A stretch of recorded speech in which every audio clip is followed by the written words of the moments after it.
اللہ رب العزت کا کروڑ مرتبہ شکر کہ جس کی توفیق سے جمعۃ المبارک کی بابرکت ساعتوں میں اس کے حضور سجدہ ریز ہونے کے لیے جمع ہوئے۔ بے حد درود و سلام نبی مکرم جناب حضرت محمد مصطفیٰ صلی اللہ علیہ وآلہ وسلم کی بارگاہ میں کہ جن کی محنتوں سے یہ پیارا دین ہم سب کو نصیب ہوا۔ اللہ سے دعا ہے کہ اس دین کو بطور نظام دنیا پہ عائد کرنے میں اپنا کردار ادا کرنے کی توفیق عطا فرمائے۔ اللہ رب العزت نے ہم سب کو انتہائی خوبصورت دین اسلام عطا فرمایا۔ دین اسلام فطرت کے عین مطابق دین ہے۔ وہ فطرت خواہ انسان کے متعلق ہو یا اس کائنات کے متعلق ہو، اس میں حسن و توازن اور اعتدال کا پہلو ہمیشہ نمایاں رہتا ہے۔ کائنات میں اسی اعتدال کو برقرار رکھنے کے لیے عدل انتہائی ضروری عمل ہے۔ عدل صفات الہیہ میں سے ہے، اس کا اظہار زندگی کے تمام پہلوؤں میں ہمیں نظر آتا ہے۔ انسان چونکہ اشرف المخلوقات ہے تو اس کے لیے عدل کو سمجھنا اور اختیار کرنا اتنا ہی ضروری ہے۔ یہی وجہ ہے کہ جتنے انبیاء دنیا میں تشریف لائے تو ان کی تعلیمات کا بنیادی پہلو یہی ہوتا تھا کہ اللہ کی زمین پر عدل کو قائم کیا جائے۔ نبی آخر الزمان جناب حضرت محمد مصطفیٰ صلی اللہ علیہ وآلہ وسلم جو دین لے کر آئے وہ بھی عدل والا، اعتدال والا۔ اللہ نے عدل اور اعتدال کے ساتھ اسلام دے کر آپ کو مبعوث فرمایا۔ اسلامی شریعت میں عدل کے دو تصورات موجود ہیں۔ ایک یہ کہ بنی نوع انسان میں حقوق کی ادائیگی میں عدل کو قائم کیا جائے، جیسے کہ ہم دیکھتے ہیں کہ حضور نبی اکرم صلی اللہ علیہ وآلہ وسلم کی بعثت سے پہلے کی زندگی 40 سالہ وہ عظیم الشان دور بھی عدل اس میں ہر طرح نمایاں تھا۔ یعنی اپنے ہی نہیں کفار مکہ بھی اس پہلو کو جانتے تھے اور آپ نے اس دور میں بھی عدل کو قائم کر کے دکھایا۔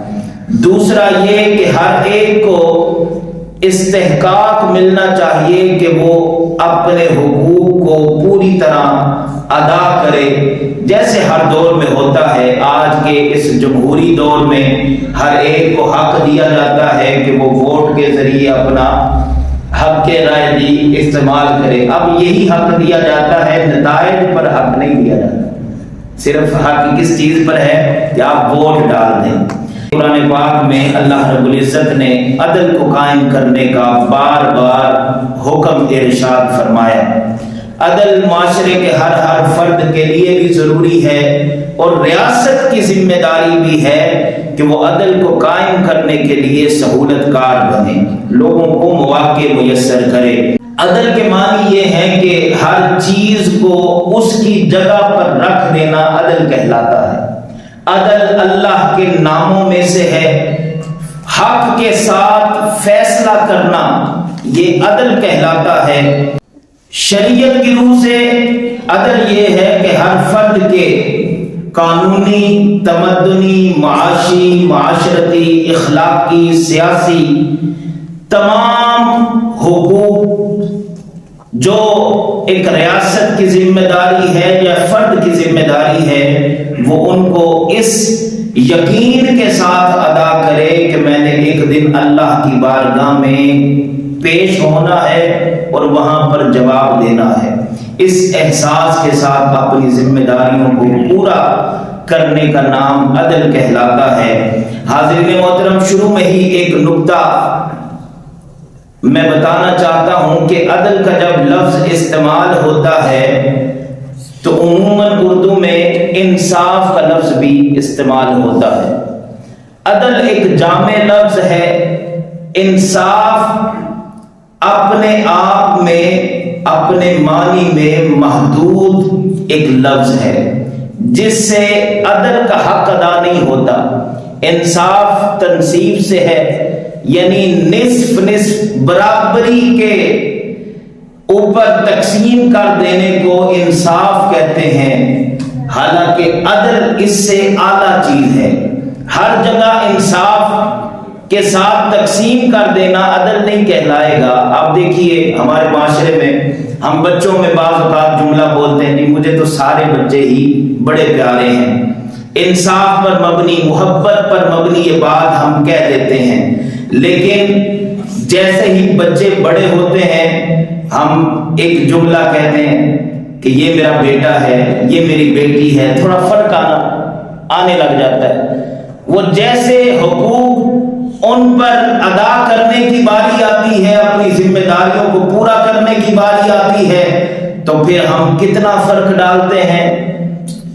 ہمارے معاشرے کی باتیں کہتے ہیں کہ تیے ہوں جے تو اپنا حصہ منگیا نا تو پھر میرے برے دا منہ نہ دیکھی۔ ہم یہ کہتے ہیں کہ نہیں کہتے؟ بعض اوقات بھائی کہہ دیتے ہیں ہم نے تو شادی کر دی، بس تمہاری ذمہ داریاں ہم نے اسی وقت ہی پوری کر دی تھی، اب اس جائیداد میں تمہارا کوئی حصہ نہیں ہے، اگر تم نے حصہ مانگا تو پھر ہم تمہارے ساتھ ہمارا کوئی تعلق نہیں ہے۔ یہ وہی بات تھی جو انصاف سے شروع ہوئی لیکن نا انصافی پہ ختم ہو گئی۔ ہم اس نبی کے ماننے والے ہیں کہ میرے آقا جب دنیا میں تشریف لائے تھے تو وہ لوگ بیٹیوں کو زندہ درگور کر دیا کرتے تھے، بیٹیوں کو برا جانا جاتا تھا، لیکن جب میرے آقا آئے تو اللہ کے پیارے حبیب نے بیٹوں کے حقوق بھی بیان کر دیے، بیٹیوں کے حقوق بھی بیان کر دیے اور سب کے درمیان عدل کو قائم کر دیا۔ لیکن آپ دیکھیے کہ آج کا کلمہ گو مسلمان بھی بیٹے اور بیٹی کے حقوق کی بات آئے تو اپنی من چاہی بات کرے، قرآن چاہی بات نہ کرے، شریعت اسلامیہ کو پسے پشت ڈال دے اور پھر وہ اپنی نفس کی خواہشات کو پورا کرتے ہوئے بچوں کے درمیان وہ جو نام نہاد انصاف پر مبنی وہ فیصلے کرتا ہے، وہ دراصل شریعت اسلامیہ کی دھجیاں اڑا رہا ہوتا ہے۔ حاضرین محترم، عدل یہ ہے کہ جب عدل کی بات آئے گی تو پھر صرف برابری کے حقوق نہیں بلکہ جو جتنا اہل ہوگا، جس کی جتنی صلاحیت ہوگی، اس کے اتنے ہی حقوق زیادہ ادا کرنے کی بات ہوگی۔ حاضرین محترم، عدل ایک آفاقی پہلو ہے ہماری زندگی کا، ایک وہ درجہ رکھتا ہے کہ جو مسلم اور غیر مسلم کی تقسیم کو ختم کر دیتا ہے، کیونکہ جو بھی معاشرہ ترقی پاتا ہے اس میں بنیادی جو چیز ہوتی ہے وہ عدل ہی ہوتا ہے۔ جو لوگ عدل کو چھوڑ دیتے ہیں پھر وہ ظلم کا راستہ اختیار کرتے ہیں، اور جس معاشرے میں ظلم پھیل جائے وہاں پر پھر کبھی استحکام نہیں آ سکتا، وہاں پر جو ہے تباہی و بربادی ہوتی ہے، خوف و ہراس ہوتا ہے، وہاں کبھی عدل قائم نہیں ہو سکتا۔ اس لیے معاشرے وہی ترقی پاتے ہیں جہاں پر عدل و انصاف کو قائم کیا جاتا ہے۔ اللہ رب العزت نے اس صفت کو قرآن پاک میں جگہ جگہ پر بیان کیا، فرمایا یہ جو تم پوری کائنات دیکھ رہے ہو یہ اللہ نے عدل کے ساتھ اس کو قائم کیا ہے۔ سورہ آل عمران میں فرمایا شاہد اللہ انہ لا الہ الا ہو والملائکۃ واولو العلم قائما بالقسط، فرمایا اللہ نے خود اس بات کی گواہی دی، اس کے فرشتوں نے گواہی دی، اہل علم نے گواہی دی کہ اللہ کے سوا کوئی معبود نہیں۔ کون؟ اللہ کہ جس نے عدل کے ساتھ اس کائنات کا نظام سنبھالا ہوا ہے۔ پھر انبیاء علیہ السلام دنیا میں تشریف لائے، ان کی زندگی کا مقصد بھی اور اولین ترجیحات میں سے جو سب سے بنیادی چیز تھی کہ وہ اللہ کی زمین پر عدل کو قائم کرنے کے لیے بھیجے گئے۔ قرآن میں اللہ رب العزت نے ارشاد فرمایا لقد ارسلنا رسلنا بالبینات وانزلنا معهم الکتاب والمیزان لیقوم الناس بالقسط، فرمایا ہم نے پیغمبروں کو کھلے کھلے احکام دے کر بھیجا، ہم نے ان کے ساتھ کتاب اور ترازو کو نازل کیا تاکہ تم دنیا میں لوگوں کے درمیان عدل کو قائم کرو۔ حاضرین محترم، حضرت داؤد علیہ السلام کو اللہ نے خلافت عطا فرمائی اور ساتھ ہی تعلیم جو ارشاد فرمائی وہ یہی تھی کہ عدل کو قائم کرنا۔ فرمایا یا داؤد انا جعلناک خلیفۃ فی الارض فاحکم بین الناس، اے داؤد ہم نے زمین پر آپ کو حاکم بنایا ہے اس لیے کہ آپ لوگوں کے درمیان عدل کو قائم کریں۔ حاضرین محترم، قرآن پاک میں مختلف مقامات پر تاکیداً پورا زور دے کر اس بات کو بار بار کہا گیا کہ لوگوں عدل کو قائم کرنا۔ نبی پاک صلی اللہ علیہ وآلہ وسلم خود فرماتے ہیں کہ میری بعثت کا مقصد کیا ہے، وَأُمِرْتُ لِأَعْدِلَ بَيْنَكُمْ سورہ شورى، فرمایا مجھے تمہارے درمیان انصاف کرنے کا حکم دیا گیا، مجھے بھیجا اس لیے گیا کہ میں تمہارے درمیان انصاف کو قائم کر دوں۔ جب انسان کسی دشمنی میں اتر جاتا ہے تو پھر وہ عدل کا دامن چھوڑ دیتا ہے۔ یہ عدل کب ہم سے رخصت ہوتا ہے؟ تب ہوتا ہے کہ جب ہم کوئی ذاتی دشمنی اناد اپنے اندر پال لیتے ہیں۔ قرآن پاک نے اس حوالے سے بھی ہماری رہنمائی کی، فرمایا یا ایھا الذین آمنوا کونوا قوامین للہ شہداء بالقسط ولا یجرمنکم شنآن قوم علی الا تعدلوا اعدلوا هو اقرب للتقوی، فرمایا اے ایمان والو کھڑے ہو جایا کرو اللہ کے واسطے گواہی دینے کے لیے انصاف کی، اور کسی قوم کی دشمنی کی وجہ سے ہرگز انصاف کا دامن نہ چھوڑنا اور عدل کو قائم کرنا۔ یہ عدل نزدیک تر ہے کہ بندہ تقوی اختیار کر لے، یعنی جو تقوی اختیار کرنا چاہتا ہے اس کے لیے ضروری ہے کہ وہ عدل کو قائم کرے اپنی زندگی میں۔ پھر ہم دیکھتے ہیں کہ یہ جب عدل کی بات ہوتی ہے تو رکاوٹیں کہاں پڑ آتی ہیں؟ کبھی رشتہ داری آڑے آ گئی، کبھی دوستی تعلق آڑے آ گیا، کبھی امیر غریب کا فرق آڑے آتا ہے۔ ہمارے ملک میں جو بد امنی ہے، جو عدل نہیں قائم ہو رہا، تو یہی وہ ساری وجوہات ہیں۔ قرآن پاک نے اس حوالے سے بھی ہماری رہنمائی کی، فرمایا یا ایھا الذین آمنوا کونوا قوامین بالقسط شہداء للہ ولو علی انفسکم او الوالدین والاقربین ان یکن غنیا او فقیرا فاللہ اولی بہما فلا تتبعوا الہوی وان تعدلوا وَإِن تَلْوُوا أَوْ تُعْرِضُوا فَإِنَّ اللَّهَ كَانَ بِمَا تَعْمَلُونَ خَبِيرًا، فرمایا اے ایمان والو انصاف کو قائم کرنے والے بن جاؤ، گواہی دینے والے بن جاؤ۔ وہ گواہی چاہے تمہاری اپنی ذات کے خلاف ہو، تمہارے والدین کے خلاف ہو، تمہارے رشتہ داروں کے خلاف ہو، یا کوئی امیر آ جائے، امیر غریب کا فرق بھی تمہارے سامنے نہیں ہونا چاہیے۔ فرمایا وہ شخص جس کے خلاف گواہی دینے کا حکم دیا جا رہا ہے، وہ امیر ہو یا غریب، اللہ دونوں قسموں کے لوگوں کے متعلق تم سے زیادہ خیر خواہ ہے۔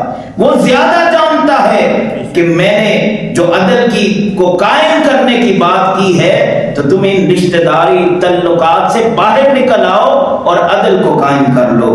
حاضرین محترم، اسلام جب آتا ہے اور حقیقی معنوں میں جب اسلام کو قائم کرنے والے آتے ہیں تو پھر نہ کوئی رشتہ داری دیکھی جاتی ہے، نہ تعلقات دیکھے جاتے ہیں، بلکہ بغیر کسی تذبذب کے عدل کو قائم کر دیا جاتا ہے۔ آپ دیکھیے نبی پاک صلی اللہ علیہ وآلہ وسلم نے ایک یہودی اور بظاہر مسلمان منافق کے درمیان فیصلہ کر دیا، اور اس کو وہ فیصلہ منظور نہ ہوا تو وہ حضرت عمر فاروق کے پاس چلا گیا اور جا کے کہتا ہے کہ میرے درمیان، ہم دونوں کے درمیان عدل کو قائم کرے۔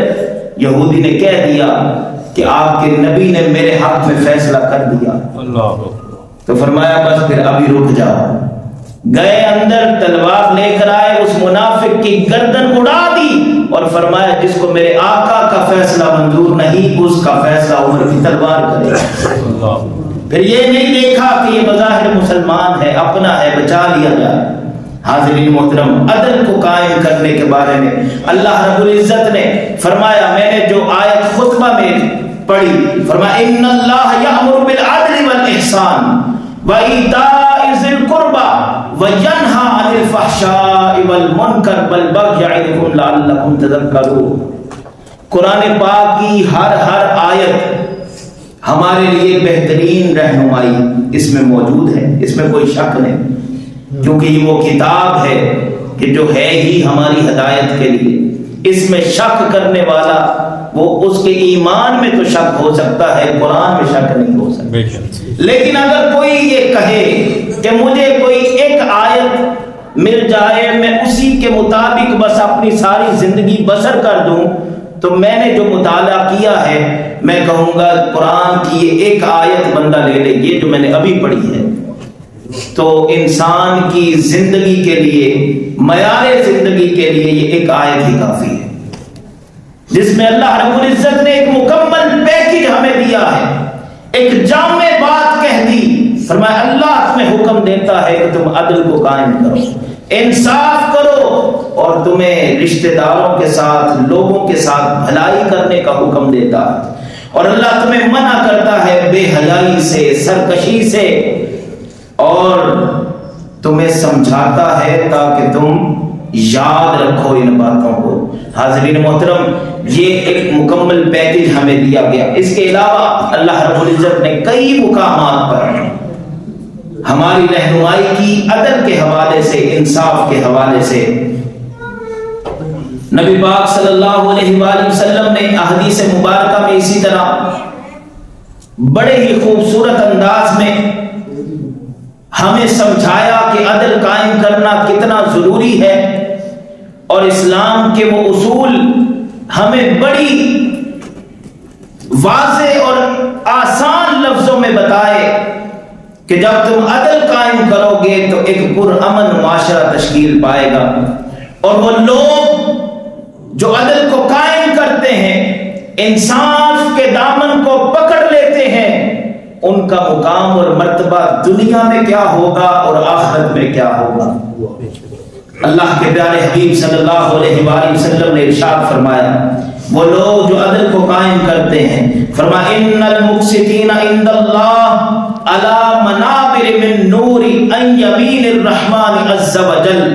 فرمایا قیامت کے دن ان کا مقام اور مرتبہ یہ ہوگا کہ اللہ ان کے لیے نور کے ممبر اپنے دائیں جانب لگائے گا اور عدل قائم کرنے والوں کو ان ممبروں پر بٹھائے گا۔ سبحان اللہ۔ اسی لیے امام الانبیاء صلی اللہ علیہ وآلہ وسلم نے فرمایا، یعدل بین الناس صدقہ، جب تم عدل قائم کرتے ہو تو گویا تم بہترین صدقہ دے رہے، بہترین صدقہ قرار دیا اللہ کے پیارے حبیب نے۔ فرمایا تین طرح کے قاضی ہوتے ہیں، حضور نے ایک اور حدیث مبارکہ میں فرمایا تین طرح کے قاضی ہوتے ہیں، ایک جنتی ہوتا ہے، دو دوزخی ہوتے ہیں۔ فرمایا کہ جنتی کون ہے؟ کہ جس نے حق کو پہچانا اور اس کو پہچان کے اسی کے مطابق فیصلہ کیا، فرمایا وہ قاضی جنتی ہے، دنیا میں اسے جنت کی بشارت دے رہا ہوں۔ اور وہ قاضی جس نے حق کو جانا لیکن ظلم کا ساتھ دیا، حق پر مبنی فیصلہ نہ کیا، فرمایا وہ بھی دوزخی ہے، اور جس نے جہالت پر مبنی فیصلہ دیا وہ بھی دوزخ میں جلایا جائے گا۔ حاضرین محترم، اللہ کے پیارے حبیب صلی اللہ علیہ وآلہ وسلم جن کو اللہ نے سب سے پہلے اس قاضی کے عہدے پر فائز کر کے اس دنیا میں بھیجا، اور آپ نے عدل کو کیسے قائم کیا؟ قبیلہ بنو مخزوم کا وہ بڑا مشہور واقعہ کہ ایک امیر زادی نے چوری کر لی، جب چوری کر لی تو ہاتھ کاٹنے کا حکم دیا گیا، تو سفارش کرنے والے سفارشی آ گئے، بڑے قبیلے کی خاتون ہے، اگر سزا دی گئی تو ناگوار گزرے گا، بظاہر معاشرے میں بد امنی ہو سکتی ہے۔ میرے کریم آقا صلی اللہ علیہ وآلہ وسلم نے جب یہ سنا تو آپ کا رنگ متغیر ہوا، آپ منبر پر تشریف لے گئے اور خطبہ ارشاد فرمایا تم سے پہلی لوگوں کو، قوموں کو اسی لیے ہلاک کر دیا گیا کہ وہ عدل کو قائم نہیں کرتے تھے، وہ امیروں کو چھوڑ دیتے تھے، مالداروں کو چھوڑ دیتے تھے اور غریبوں پر حد جاری کر دیا کرتے تھے۔ فرمایا لوگوں سنو، آج قبیلہ بنو مخزوم کی یہ عورت میرے سامنے ہے، میں عدل کیسے قائم کروں گا؟ اگر اس کی جگہ میری بیٹی فاطمہ بنت محمد بھی ہوتی تو اس کے ہاتھ بھی کاٹ دیے جاتے۔ پھر آپ دیکھیے کہ صحابہ کرام، حضرت ابوبکر صدیق رضی اللہ تعالیٰ عنہ، جب یہ ذمہ داری آپ پر آئی، آپ اس عہدے پر فائز ہوئے، جب آپ خلیفۃ المسلمین بنے تو آپ نے کس شاندار طریقے سے اس عہدے کو نبھایا۔ جب بھی کوئی معاملہ آتا، کوئی مسئلہ درپیش ہوتا، ہمیشہ قرآن و سنت سے رہنمائی لیتے، اور اگر کوئی نظیر، کوئی مثال نبوی دور کی نہ ملتی تو اس فیصلے کو، اس مسئلے کو لوگوں میں لے جاتے، اہل علم میں ڈسکس کرتے، ان سے گفتگو کرتے، اور پھر جو مسئلے کا حل نکلتا اس کو قرآن و سنت کی روشنی میں دیکھا جاتا اور پھر فیصلہ صادر کر دیا جاتا۔ یہی کام جناب سیدنا عمر فاروق نے کیا رضی اللہ تعالیٰ عنہ۔ آپ نے بھی معیار قرآن و سنت کو بنایا۔ سرکار دو عالم صلی اللہ علیہ وآلہ وسلم کے عظیم دور کی مثالیں لیتے، حضرت ابوبکر صدیق کے دور کو سامنے رکھتے، پھر فیصلے کرتے، اور جناب عمر رضی اللہ تعالیٰ عنہ کا عدل تو آفاقی عدل تھا، یعنی اپنے نہیں بیگانے بھی مانتے ہیں کہ اگر دنیا میں ایک عمر اور ہوتا تو دنیا میں کوئی اور مذہب نہ ہوتا، صرف اسلام ہوتا۔ سبحان اللہ، یہ عدل فاروقی تھا۔ حاضرین محترم، ایک دفعہ مدینے میں زلزلہ آیا، حضرت عمر فاروق نے درہ نکالا، زمین پر مارا، فرمایا اے مدینے کی زمین رک جا، کیا عمر نے تجھ پر انصاف قائم نہیں کیا؟ آج 1400 سال گزر گئے، مدینہ میں دوبارہ زلزلہ نہیں آیا۔ حاضرین محترم، اللہ کے پیارے حبیب صلی اللہ علیہ وآلہ وسلم کے ان اصحاب نے عدل کو قائم کیا۔ پھر آپ دیکھیے حضرت عثمان غنی رضی اللہ تعالیٰ عنہ کا دور، آپ کے دور میں تو ایک بڑی خوبصورت تبدیلی یہ ہوئی کہ آپ نے ایک عمارت قائم کر دی جس کو دار القضاء کہا جاتا تھا۔ اس میں ایسے قابل لوگ بٹھا دیے کہ لوگ اپنے مسئلے لے کر آتے، ان کا حل قرآن و سنت کی روشنی میں وہاں کیا جاتا اور عدل قائم کیا جاتا۔ اور حضرت علی المرتضیٰ رضی اللہ تعالیٰ عنہ، آپ کا تو کیا کہنا کہ آپ نے عدل کی وہ خوبصورت مثال قائم کی کہ جب ایک یہودی نے آپ کی زرہ چوری کر لی، آپ امیر المومنین تھے، طاقت رکھتے تھے واپس لینے کی، لیکن اپنا مقدمہ پیش کیا قاضی شریح کی عدالت میں کہ جناب میری زرہ واپس کر دی جائے، تو فرمایا گواہ لے آؤ علی۔ گواہ لائے گئے، حسن و حسین کو لایا گیا۔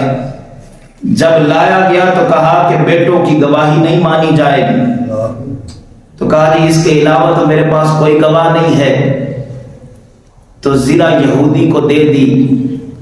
یہودی نے جب یہ منظر دیکھا کہ یہ زرہ تو طاقت کے ذریعے بھی لی جا سکتی تھی، میں تو جانتا ہوں کہ یہ زرہ میری نہیں ہے، تو پھر جب وہ زرہ سمیت واپس آئے، نہ صرف زرہ واپس کی، کہا علی تو اتنے خوبصورت دین کو ماننے والا ہے، دین اسلام اتنا پیارا دین ہے، میں ضلع واپس کرنے نہیں آیا، میں تو اپنے آپ کو بھی اللہ اور اس کے رسول کے حوالے کرنے آیا، مجھے کلمہ پڑھائیے اور مسلمان کر دیجیے۔ یہ عدل و انصاف تھا جو صحابہ کرام نے اپنی ریاستوں میں جن کو قائم کیا، اور وہ مثال بن گئے۔ آج بھی 1450 سال بعد ان کی مثالیں کیوں دی جا رہی ہیں؟ اس لیے کہ انہوں نے عدل کو قائم کیا۔ حاضرین محترم، آج ہم نظام عدل کی بات کر رہے ہیں، لیکن جس ریاست پاکستان میں ہم رہتے ہیں وہاں پر ایسی ایسی مثالیں آتی ہیں کہ بندہ حیران پریشان ہو جاتا ہے کہ یہ مثال دنیا میں کوئی اور ملک قائم نہیں کر سکتا، کہ وہ بیوہ، وہ یتیم جن کے بڑوں کا سایہ بھی ان سے چھین لیا گیا، جن کو قتل کر دیا گیا، جن کی جائیدادوں کو غصب کر لیا گیا، اور جب وہ چھڑوانے کے لیے اعلیٰ عدلیہ کے پاس گئے تو انصاف میں اتنی تاخیر ہوئی، جب انصاف کیا گیا تو بتایا گیا جناب ان کو تو دنیا سے رخصت ہوئے بھی 3 سال گزر گئے۔ یہ ہے ہمارا نظام عدل، اور میں نہیں بات کر رہا اعلیٰ عدلیہ کے ابھی کے چیف جسٹس آف پاکستان اپنی عدلیہ سے پوچھتے ہیں، ایک حال میں بڑی کانفرنس میں انہوں نے ایک سوال کیا، ویڈیو موجود ہے، مل جاتی، کہتے ہیں کہ کیا تم لوگ نظام عدل سے مطمئن ہو؟ حال میں بیٹھے ہوئے اپنے لوگ، کسی ایک نے بھی ہاتھ اٹھا کر یہ نہیں کہا کہ ہم مطمئن ہیں۔ حاضرین محترم، جب عدل کو قائم کرنے والے مطمئن نہیں ہیں تو ہم اور آپ کیسے مطمئن ہو سکتے ہیں؟ وجہ کیا ہے کہ ہم نے قرآن کو چھوڑا ہے، ہم نے قرآن کے ان آفاقی اصولوں کو چھوڑا ہے، اور عدل کے جو اصول ہمیں بتائے گئے کہ جو قرآن اور صاحب قرآن نے ہمیں تعلیمات دی وہ کیا ہے؟ ایک نقطہ بیان کر دیتا ہوں، ویسے یہ ایک الگ سے موضوع ہے کہ اسلام کے وہ سنہری اصول کیا ہیں، اسلام کیا تعلیم کرتا ہے ہمیں۔ وہ یہ کہتا ہے کہ جہاں پر جرم ہوگا اس جرم پر سزا بھی یقینی، اور جب تمہاری نجی زندگی ہوگی، انفرادی زندگی ہوگی، وہاں تم عفو درگزر والا معاملہ کرو، یعنی اجتماعی سطح پر بھی اور انفرادی سطح پر بھی جب تم عدل و انصاف کو قائم کر دو گے تو ایک ریاست میں استحکام پیدا ہو جائے گا، ایک امن و امان کی صورتحال بہتر ہو جائے گی۔ آج اس موضوع کو بیان کرنے کا مقصد کیا تھا؟ مقصد یہ ہے کہ پوری دنیا میں 20 فروری کو جسٹس ڈے منایا جاتا ہے۔ 2007 میں یورپی یونین نے UN کی اسمبلی میں ایک قرارداد منظور کی نومبر کے 2007 میں کہ پوری دنیا میں ایک دن منایا جائے، جسٹس ڈے کہا گیا اسے۔ 2009 میں پہلی مرتبہ ایک اصولی طور پر پوری دنیا میں منایا گیا اور آج تک منایا جا رہا ہے۔ اسلام کی تعلیمات کیا ہے؟ اسلام نہ اپنے آپ کو دنوں میں قید کرتا ہے، نہ ہی اس کے اصول اتنے کمزور ہیں کہ کسی اور تہذیب سے ہمیں رہنمائی لینی پڑے۔ اسلام کے وہ اصول اتنے نمایاں ہیں کہ پوری دنیا ہم سے تو رہنمائی لیتی ہے، ہمیں کسی کی طرف دیکھنے کی ضرورت نہیں ہے۔ کرنا کیا ہے کہ ہم اس قرآن کے ساتھ وابستہ ہو جائیں۔ ہم قرآن کے ساتھ جب ہم جڑ جائیں گے تو وہ اصول جو بڑے ہی خوبصورت ہیں ان کا وہ حسین رنگ ہمیں جگہ جگہ نمایاں ملے گا انشاءاللہ۔ تو قرآن کے ساتھ جڑ جائیے۔ آج ہم نے اپنے آپ کو بس آخری بار اپنے آپ کو قید کر لیا ہے، فرقوں میں، گروہ بندیوں میں اور جماعتوں میں کسی نے اپنے آپ کو قید کر لیا تو وہ جناب والا وہ دھمالے ڈالتا ہوا جا رہا ہے ننگے پاؤں۔ میں نے منت مانگی ہے، میں نے فلاں جگہ جا کے چادر ڈالنی ہے، کسی نے اپنے آپ کو چلوں میں لگا کر قید کر لیا کہ اپنے آپ کو ہی درست سمجھا کہ کسی اور کو درست نہ سمجھا۔ حاضرین محترم، یہ وہ دین ہے کہ جس میں ایک صحابی رسول آتے ہیں، عرض کرتے ہیں یا رسول اللہ جہاد پر جانا چاہتا ہوں۔ فرمایا ماں باپ زندہ ہیں؟ زندہ ہیں، جا ان کی خدمت کر، اللہ تمہیں جہاد سے بڑھ کر ثواب عطا فرمائے۔ جس نبی نے جہاد سے روک دیا، وہ کیسے ہمیں کہیں گے کہ تم چلوں پہ نکل جاؤ اور تم درباروں پر جا کے آپ مجاور بن جاؤ؟ خدا ان ساری باتوں سے نکلیے، قرآن و سنت کو اپنائیے، قرآن کے مطابق اپنی زندگیوں کو گزاریے، کیونکہ قرآن کا نظام عدل جتنا خوبصورت ہے، نظام معیشت بھی اتنا خوبصورت ہے، نظام اخلاق بھی اتنا خوبصورت ہے، نظام سیاست بھی اتنا خوبصورت ہے، نظام معاشرت بھی اتنا خوبصورت ہے۔ جب ہم قرآن کی طرف متوجہ ہوں گے، آپ کبھی اولیاء اللہ کی تعلیمات کو پڑھے تو صحیح، پڑھیے کشف المعدود کو، پڑھیے سیدنا عبد القادر جیلانی کی غنیۃ الطالبین کو، تو اس میں وہ آفاقی اصول بیان کیے گئے ہیں جس سے زمانے میں عدل قائم ہوتا ہے۔ اللہ کریم ہم سب کو یہ توفیق دے کہ ہم ان اصولوں کے مطابق اپنی زندگی کو بسر کریں۔ وما علینا الا البلاغ۔